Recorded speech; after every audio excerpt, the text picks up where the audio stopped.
the end, the ultimate question is that if on the ground children, innocent people are legitimate targets for US and Israel, how will they agree to come to the negotiating table? But we have some more information coming in. I'll introduce that to our viewers. The UAE Ministry of Defence and the National Emergency Crisis and Disaster Management Authority has confirmed that air defences are engaging with missiles and UAVs originating from Iran. Authorities have urged residents to remain in safe locations and follow official updates.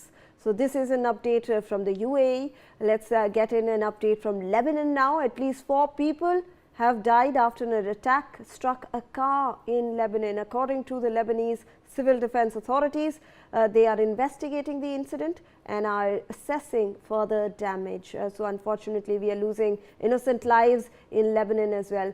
General Sudhakarji, these are the costs of the war that we are in fact stating, but I want to understand the cost of the war for the Gulf countries. They are already facing a brunt. Going forward, if from Tuesday the strikes intensify, obviously we will look at Iran also intensifying its attack across the Gulf nations, across the Middle East. So you spoke about desalinization plants being hit. You also spoke about the nuclear threat that might just emerge. So we are looking at certain countries in the Gulf. I was just reading reports that Kuwait is preparing for contingency plans. They are placing power generators, backups near all these desalinization plants and power infrastructure. Do you believe that now countries will obviously start to make contingency plans in the Gulf, given that the situation might just escalate? US and Israel can't just rain hell on Iran. They'll have to rain hell on the entire region given as a consequence of attacking Iran, sir. Absolutely spot on. You made the question and also analyzed it very well. You see, it takes my mind back to what happened in Vietnam.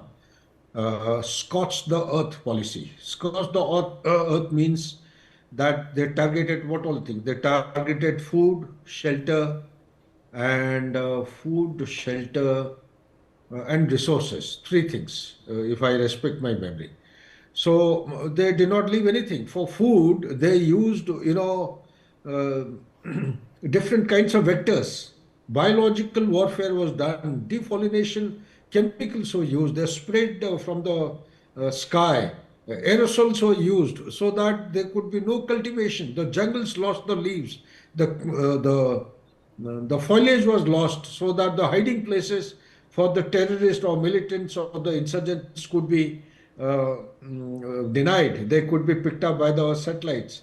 So similar things have started taking place. The civilian infrastructure is being demolished, and the military installations are being hit. But fortunately, Iran has prepared. They have dug in pretty well. I think 600 meters nobody would have thought of under the earth. Such kind of deep entrenchment and deep connectivity of tunnels and all. I don't think any army in the world would have ever tried out this concept. It's a classic case study for evaluation and analysis. The fact remains that Mr. Srivastav, he made very significant points about the talk. Iran is not going to come to the table for talking.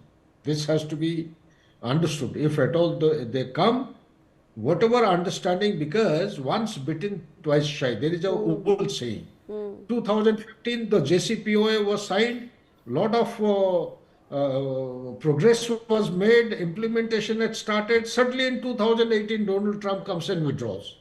Okay, so those who know the background, how Barack Obama went out of his way, negotiated long years of 7-8 years. Thereafter, Iran conceded to the demands, and then the peace agreement took place. They had reached a solution.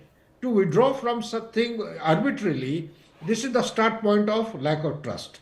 Then last year, 12 days conflict, the talk was in progress. They suddenly got attacked by Israel, followed by USA. This year, diplomatic solution was on hand. The interlocutor, Omanian foreign minister, was saying, this is for the first time Iran has Agreed. considering Yes. all the demands. Yes. Okay, and suddenly you attack them at 8:15. So under these conditions, Iran has lost faith, trust of talking to USA, and I don't think they will ever come to the table. They would rather prefer, they are soldiers, they're fighting soldiers, civilizational soldiers.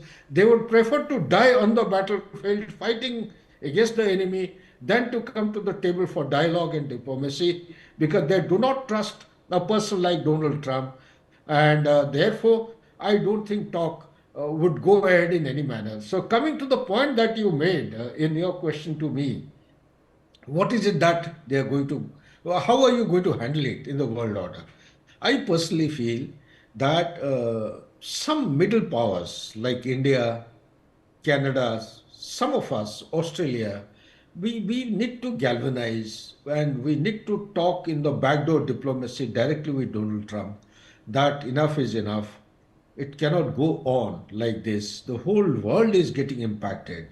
And either through this way or because global south, if you start opening your mouth, then you are targeted. India is going to be targeted. Global south is going to be targeted. So best it is one on one if somebody can speak to Donald Trump, because his objective, his aim of restoring the dominance of petrodollar Right. is not going to happen. It is not going to happen with so much of battering and hammering that the